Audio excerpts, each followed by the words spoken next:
Has to win, Neil, and I want to go through a list here why there's greater culpability than he wants to admit. He has been a member of this congregation for 20 years. He has said he's proud of his pastor and his church. He is his friend. He is his mentor. He is his trusted advisor.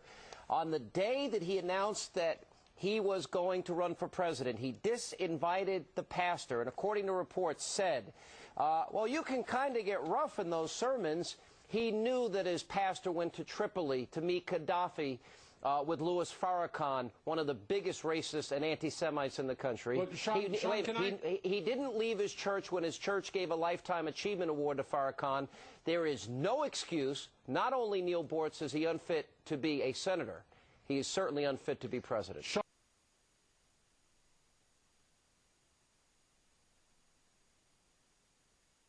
Christopher Hitchens, you know, Christopher, I interviewed you a little bit about your book just a short time ago.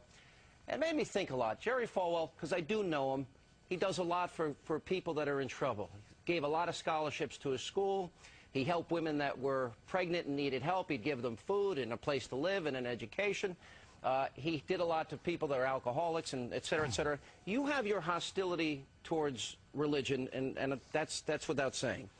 You know, I just wonder, you know, when you compare his life, you know, there are a lot of good atheist communists out there like Stalin and Mao and Pol Pot, and, you know, they slaughtered millions. Jerry Falwell slaughtered nobody in his life. He may have misspoke once or twice, but he devoted his life to his religion. You have nothing good to say about him at all?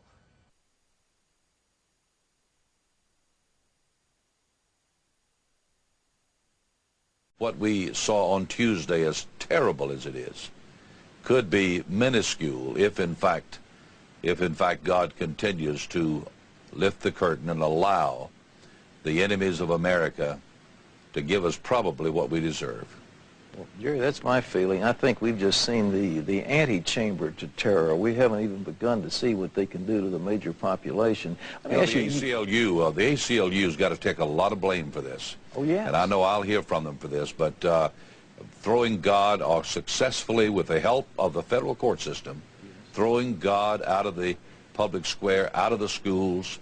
The abortionists have got to bear some burden for this, because God will not be mocked, and when we destroy 40 million little innocent babies, we make God mad. I really believe that the pagans and the abortionists and the feminists and the gays and the lesbians who are actively trying to make that an alternative lifestyle, the ACLU, People for the American Way, all of them who tried to secularize America, I point the finger in their face and say, you helped this happen.